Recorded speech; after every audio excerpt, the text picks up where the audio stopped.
pélvica inflamatoria, pues hay varias definiciones de esta. Yo saqué esta que me parece como más completa, en la cual la enfermedad pélvica inflamatoria es un síndrome, ¿no? Caracterizado generalmente por compromiso a nivel del tracto genital superior, un compromiso infeccioso que tiene la paciente en estos casos, donde vamos a encontrar compromiso tanto de las trompas como del mismo endometrio y miometrio. Cuando la siguiente, cuando hay compromiso del endometrio, pues sabemos que se llama endometritis, que es la primera capa del útero. Miometrio, cuando hay compromiso del miometrio, pues se llama miometritis. Cuando hay compromiso de las trompas, se llama salpingitis. Si hay compromiso de los parametrios, parametritis. Y si hay compromiso del peritoneo pélvico, pues pelviperitonitis, o si ya hay una compromiso generalizado, pues la peritonitis generalizada. Y cuando hay compromiso de los ovarios, la oforitis. Sabemos que generalmente esta infección pues viene generalmente por vía ascendente. Siguiente.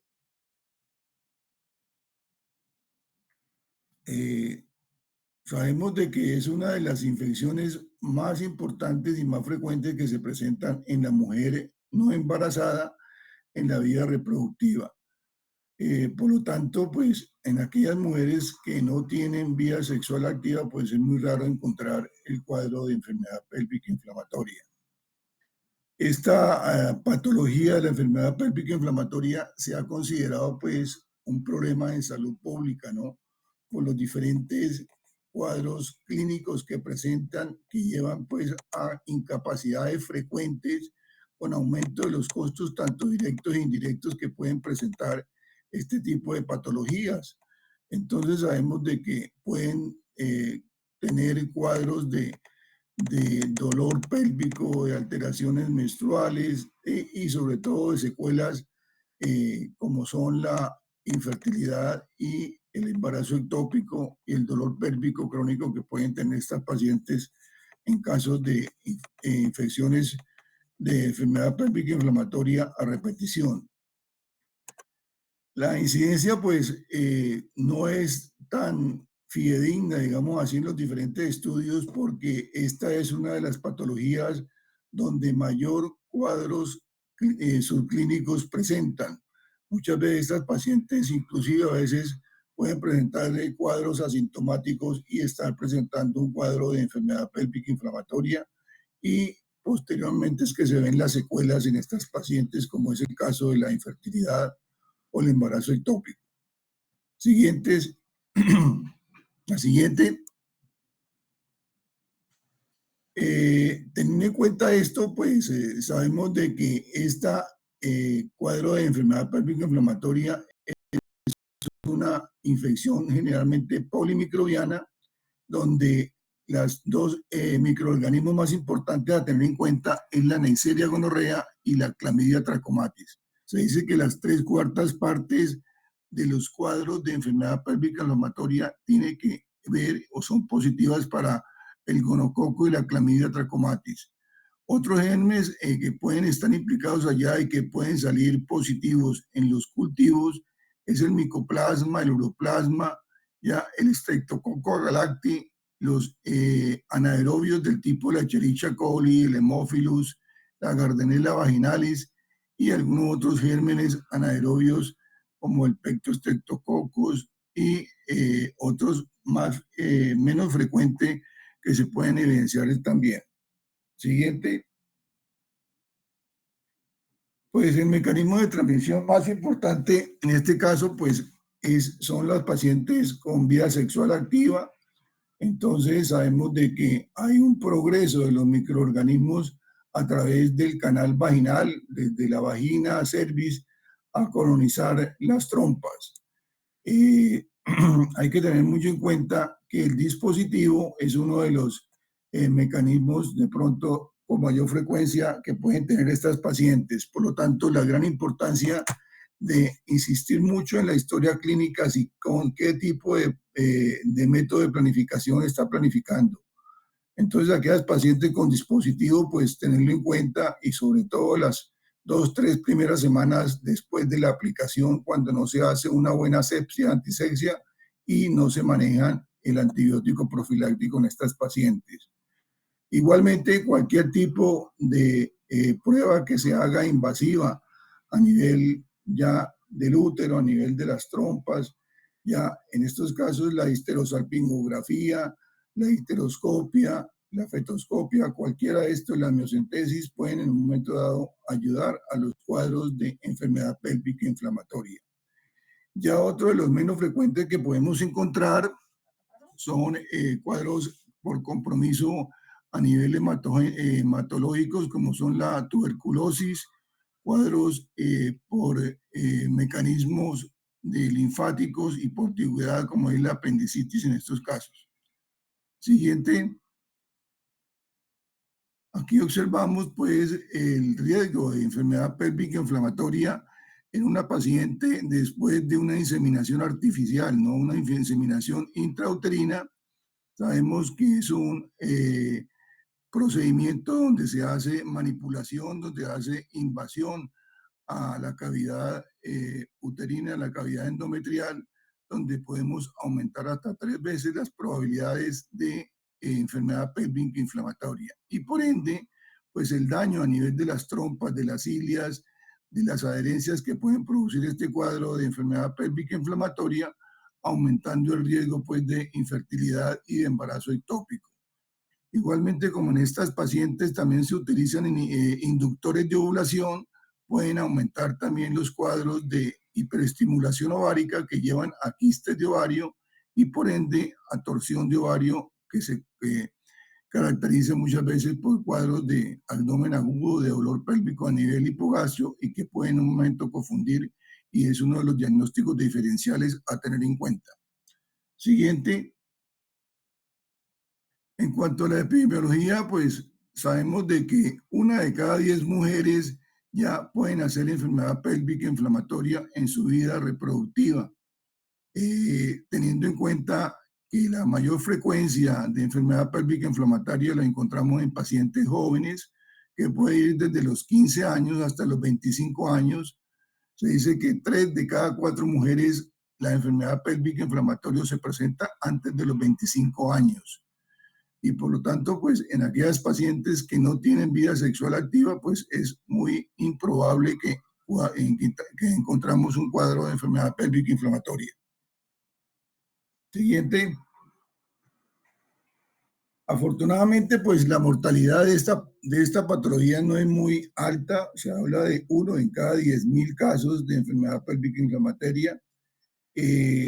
Las mujeres que presentan EPI se dice que tiene un riesgo hasta 11 veces mayor de tener cuadros de infertilidad.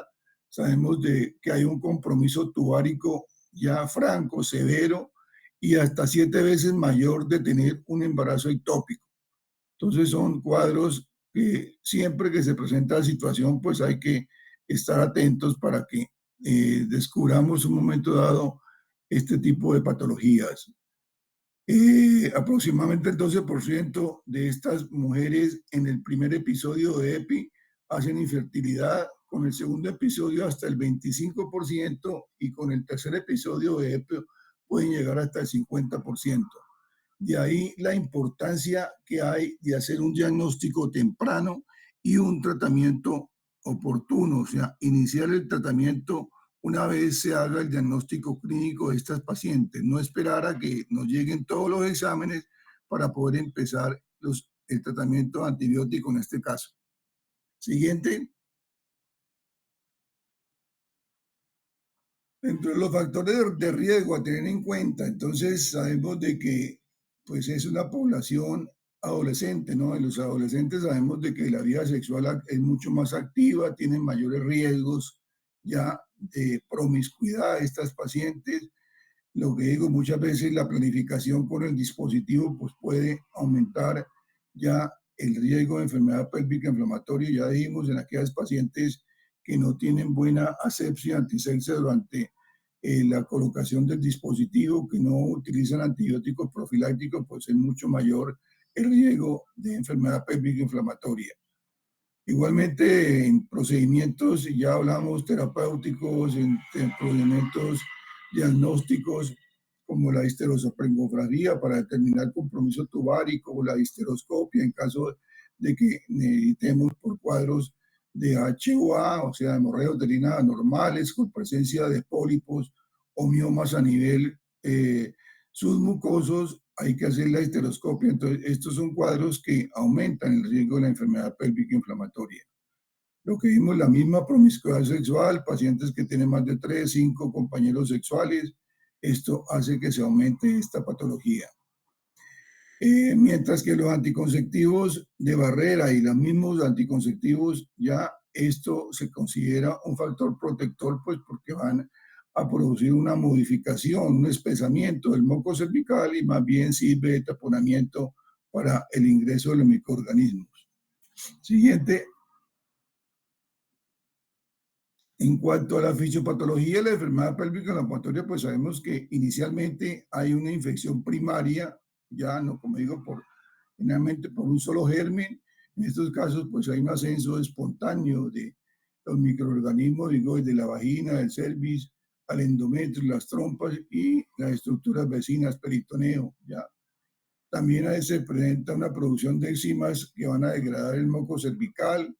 Hay una pérdida, pues, del epitelio ciliado a nivel de las trompas y esto hace que altere, pues, el progreso, en estos casos, del óvulo cuando sale a través del ovario y puede producir cuadros de embarazo ectópicos porque no llega el óvulo supuestamente al endometrio, sino que se cae en las trompas.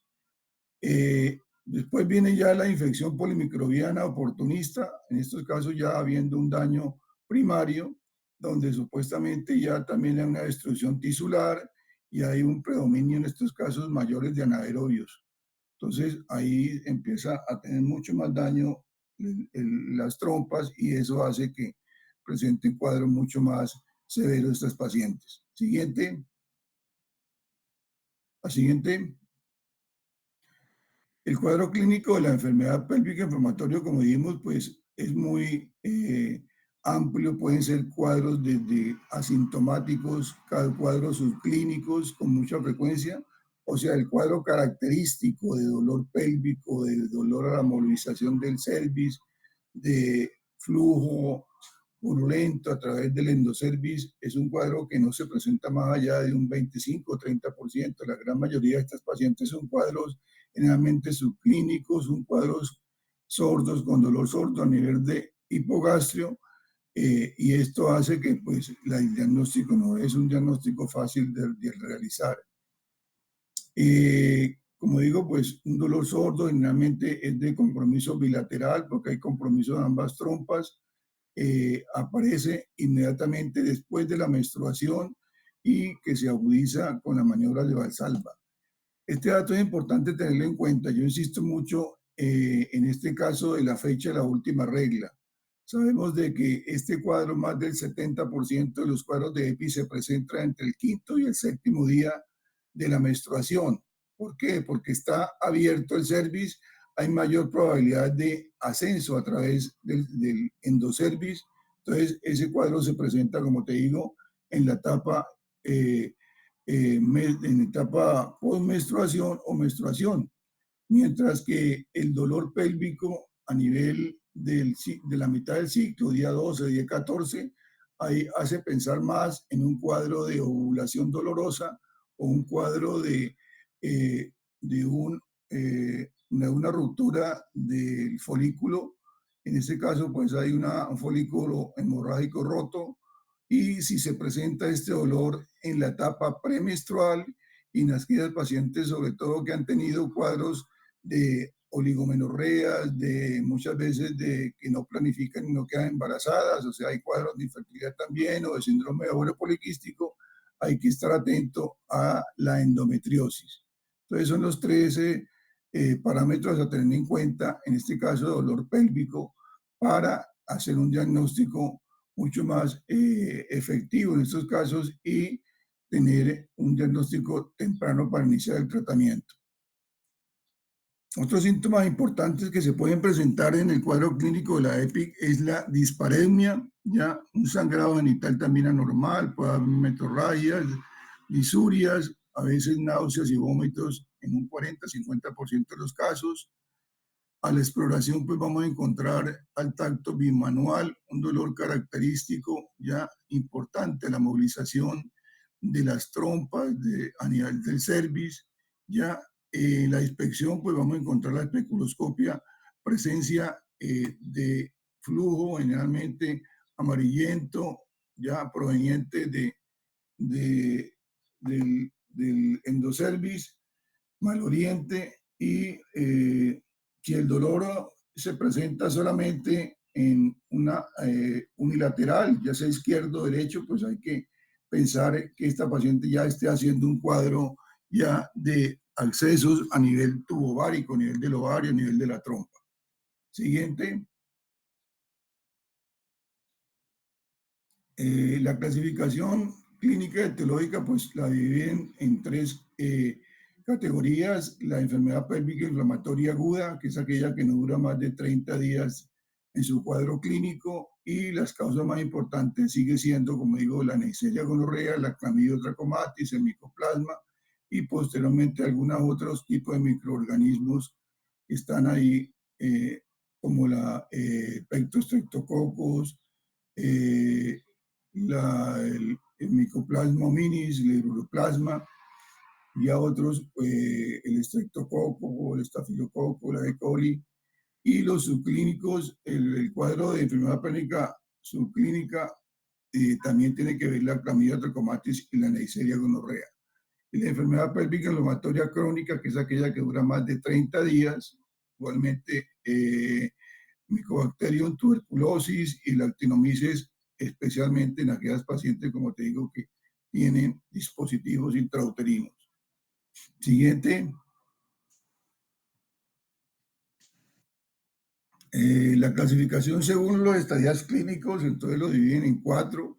La clasificación es muy parecida pues a el aborto séptico, entonces tenemos que cuando está limitado a endometrio, pues una endometritis; si está limitado al miometrio, una miometritis; cuando hay compromiso de los anexos, salpingitis en el A; en el B, accesos tubováricos; en el C, celulitis pélvica; cuando está limitado a la pelvis, pues en el A, pelviperitonitis; en el B, peritonitis generalizada; y cuando ya está por fuera del útero, entonces una sepsis y el shock séptico. Siguiente.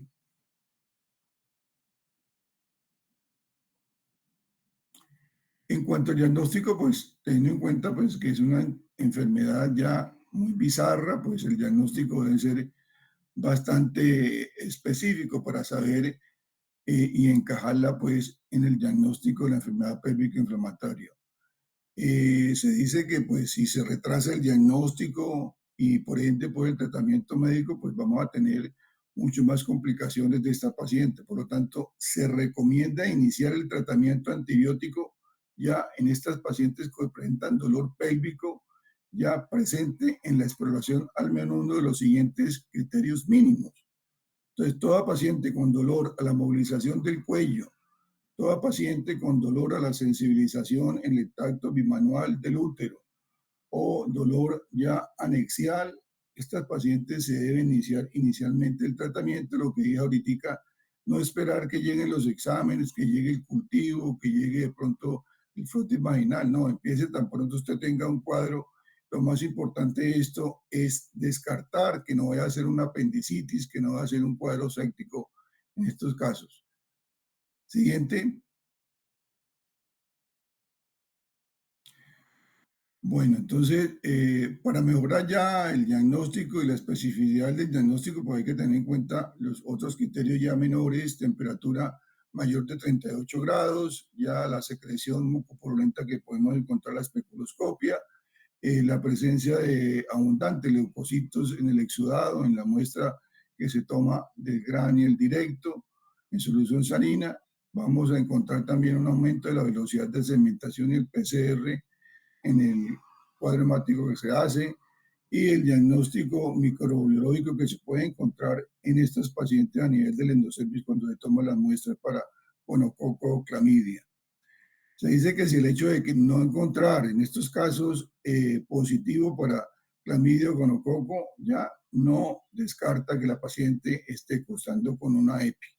Esto es muy importante tenerlo en cuenta, ¿no? Porque los cultivos ya no son más de un 50-60% positivos. Con mucha frecuencia, cuando hay gérmenes atípicos, estos cultivos salen negativos y la paciente está cursando con una enfermedad pélvica inflamatoria. Entonces, ahí predomina siempre la clínica a los laboratorios. Uno no debe tratar laboratorios, sino hacer un manejo integral de la paciente, tanto la parte clínica como la parte de laboratorio, ya llámese laboratorio de imágenes o laboratorios clínicos. Siguiente.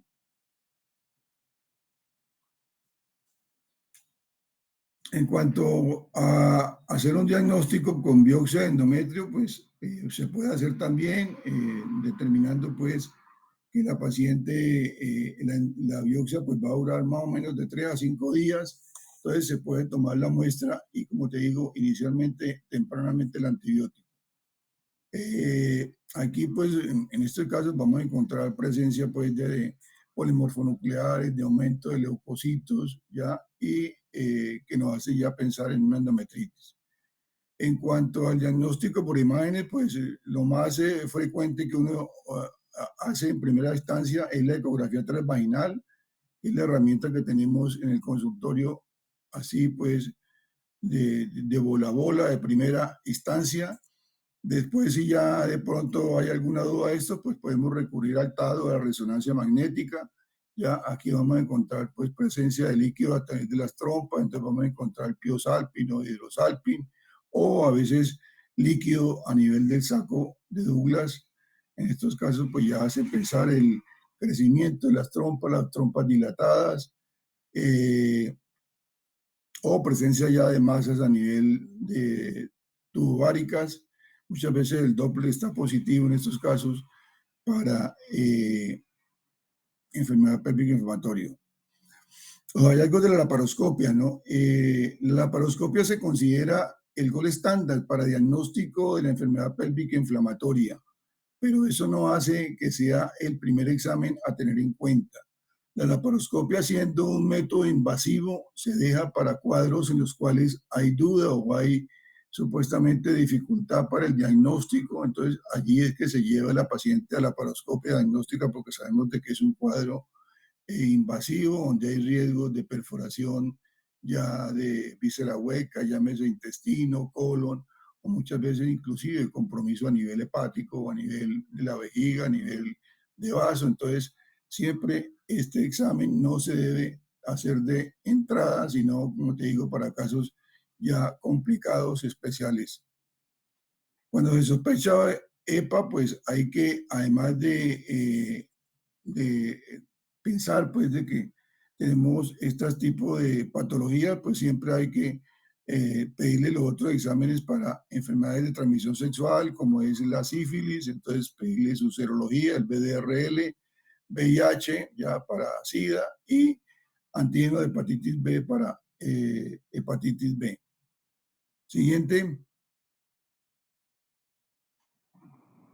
El diagnóstico, pues ya en la práctica, entonces vamos a encontrar la hipercoloscopia, lo que se vemos, entonces vamos a ver un cervix, generalmente en las pacientes ya multíparas, vamos a encontrar un cervix con cervicitis, con ectopia, ya con secreción mucopurulenta, amarilla, ya, y cuando se hace el extendido, el estudio del frotis, vamos a encontrar la presencia de células CLUE o células guía que se ve en la vaginosis bacteriana del tipo la Gardnerella vaginalis y también el aumento de la presencia de células blancas o polimorfonucleares en abundante en estas pacientes. Siguiente.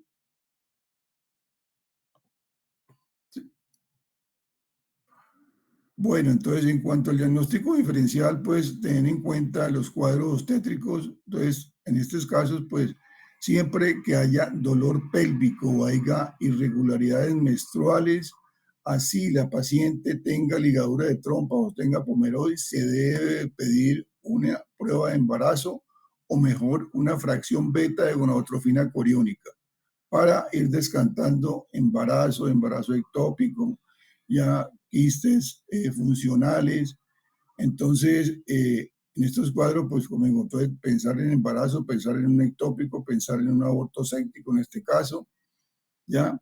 Y los cuadros ginecológicos, pues lo que hablamos ahorita, endometriosis, sí, si son cuadros de dolor a nivel pélvico, premenstrual, quiste de ovario, complicado, muchas veces, como te digo ahorita, folículo hemorrágico a mitad de mes, la dismenorrea premenstrual, el caso de ovulación dolorosa a mitad de mes y el cuadro pues de la EPI que se presenta generalmente en la etapa menstrual o postmenstrual 5 a 7 días después. Los cuadros gastrointestinales a tener en cuenta, ¿no? En primera instancia, pues la apendicitis, sabemos de que el cuadro de apendicitis es un cuadro agudo de dolor, ya generalmente pues, a nivel de fosa ilíaca derecha, que se irradia a nivel del epigastrio, ya que cursa generalmente con sintomatología gastrointestinal de tipo de náuseas, vómitos. Un dato importante a tener en cuenta esta paciente es la anorexia. Los cirujanos siempre nos recomiendan hacerle la pregunta a la paciente, ¿perdió el apetito? ¿Cómo está? Generalmente, entonces, a tener en cuenta. Cuadros generalmente de gastroenteritis, entonces el paciente puede estar a veces con diarrea, con dolor a nivel de colon, diverticulitis en aquella paciente ya generalmente de mayor edad, por encima de los 40, que tengan compromiso, estreñimiento, entonces hay que tener en cuenta esos cuadros. O los cuadros de urología, entonces cuadros que pueden presentar es cuadros de urolitiasis, pielonefritis, ya cistitis o cuadros infecciosos a nivel de riñón o de vejiga. Siguiente. En cuanto al tratamiento, pues ante la sospecha clínica ya se debe estar el tratamiento lo antes posible, entonces se debe recomendar antibióticos de amplio espectro ya para cubrimiento tanto de Neisseria, gonorrea, clamidias. Esto lo hacemos más o menos por 14 días, por 2 semanas. Asociar la cobertura para gran negativos, especialmente en aquellos cuadros donde hay accesos pélvicos ya o hay detención de tricomonas o vaginosis bacteriana. Entonces se debe agregar ya metronidazol o clindamicina en estos casos. O en aquellas pacientes donde se ha hecho instrumentación o cuadros invasivos, ya vimos que tienen histeroscopia o que han hecho cualquier tipo de invasión allá, biopsias, entonces es recomendable el empleo de antibióticos para anaerobios. Siguiente.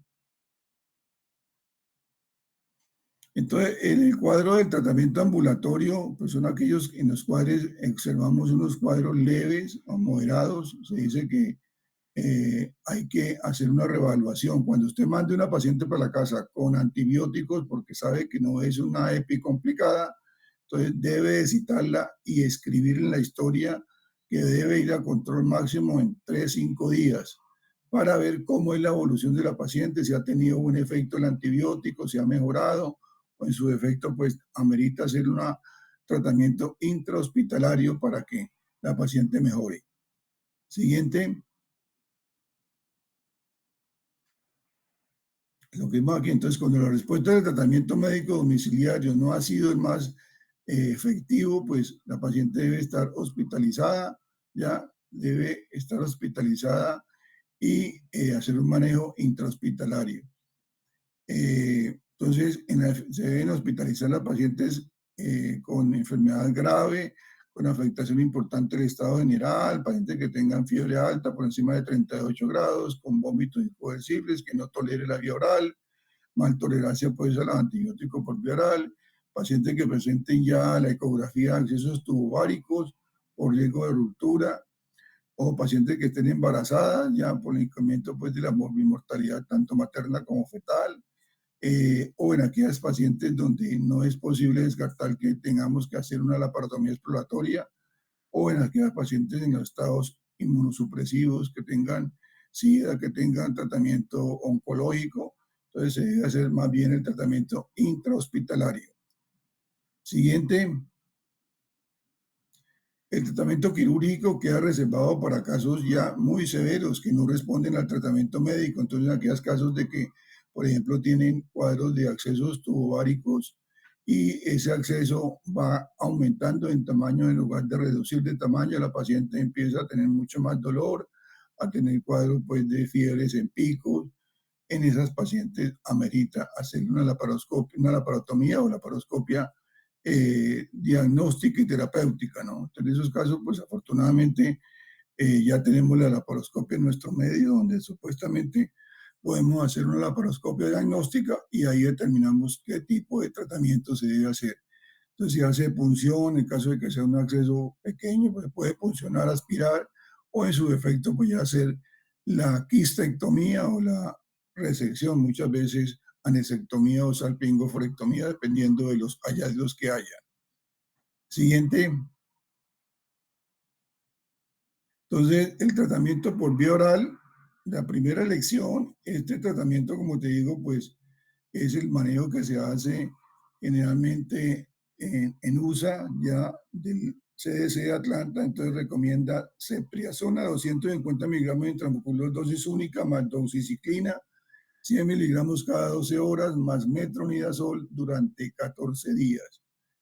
La verdad que es bueno el tratamiento. Aquí lo que pasa es que la cepriazona no está autorizada en el POS para manejo ambulatorio, entonces se queda uno corto en ese sentido. Pero existe la ofloxacina, la levofloxacina, el metronidazol. Entonces, como te digo, normalmente en nuestro medio podemos utilizar cualquiera de estos también, pero siempre hay que agregarle la doxiciclina por 10 a 14 días como mínimo.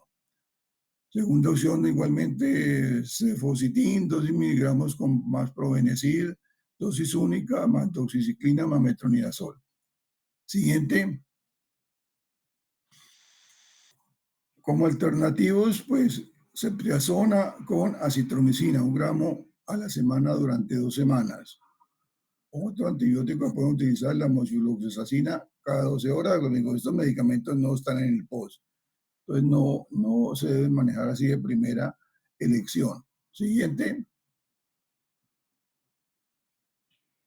Ya para el manejo intrahospitalario, pues entonces igualmente allá en USA tenemos ceftriaxona, 2 gramos cada 24 horas, cefocitin cada 6 horas, cefotatán, más doxiciclina. Esto se debe llevar por 14 días y metronidazol. Ellos tienen la clindamicina y la gentamicina como dosis alternativa. Nosotros la tenemos aquí en Colombia en primera elección para la enfermedad pélvica inflamatoria. Entonces aquí damos clindamicina, 600 miligramos cada 6 horas o cada 8 horas, más gentamicina, que se dan generalmente 240 miligramos ya en dosis única, ya por el tiempo que la paciente la manejó de 5 o 7 días muchas veces, y después ya se pasa a vía oral con doxiciclina hasta completar los 14 días. Es importante tener en cuenta la presentación de estos antibióticos. Yo les digo a ustedes que aprenderse los antibióticos que se utilizan con mayor frecuencia. Entonces, la clindamicina, sabemos que en Colombia viene de 600 miligramos, la ampolla de 300 miligramos, la tableta, la gentamicina viene de 40, 80 y 160 miligramos, ¿ya? Y el metronidazol, pues viene también en tabletas de 500 miligramos y vienen ampollas igualmente de 500 miligramos. La doxiciclina sí viene en 100 miligramos oral en cápsula o tabletas. En Colombia no viene endovenosa, en USA sí viene. En USA la clindamicina viene de 900 miligramos. Entonces, por eso hay que hablar siempre de 900 miligramos cada 8 horas. Aquí hablamos normalmente de 600 cada 6 o cada 8, dependiendo del peso de la paciente. Siguiente.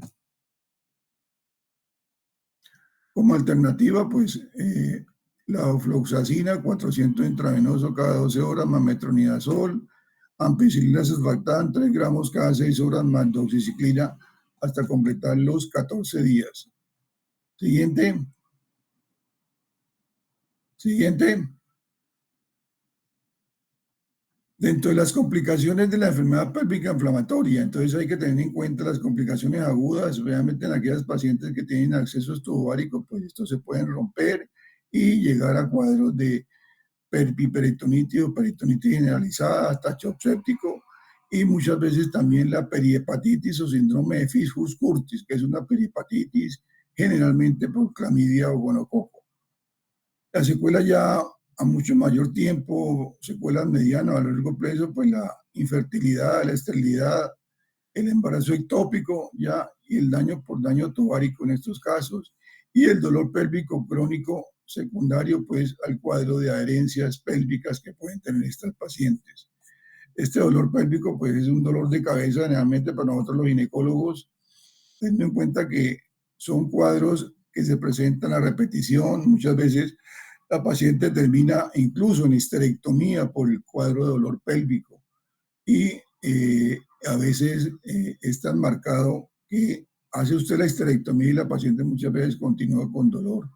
Entonces toca hacer una muy buena evaluación para mirar el cuadro, si de pronto ya es diferente que la paciente diga, no, yo no quiero tener más hijos, tengo 3, 4 hijos, y se cerciore de que efectivamente haya una adherencias pélvicas severas donde estén haciendo compromiso con colo, con vejiga. En estos casos de pronto se beneficiaría de la histerectomía. Otros casos se pueden hacer tipos de dolor con manejo del dolor, ya con algunos de los colegas que tienen experiencia en cuadros de dolor para hacer neurólisis, para hacer sí, muchas veces cirugías de nervación de los y terminaciones uterosacras para disminuir el dolor. Siguiente. Bueno, listo. Entonces, ¿tienen preguntas? ¿Aló? ¿Tienen preguntas? Bueno, listo, muchachos. Muchas gracias. Entonces, nos vemos ya la otra semana con el grupo mío. Gracias, Diana. Vale, profe. Bueno.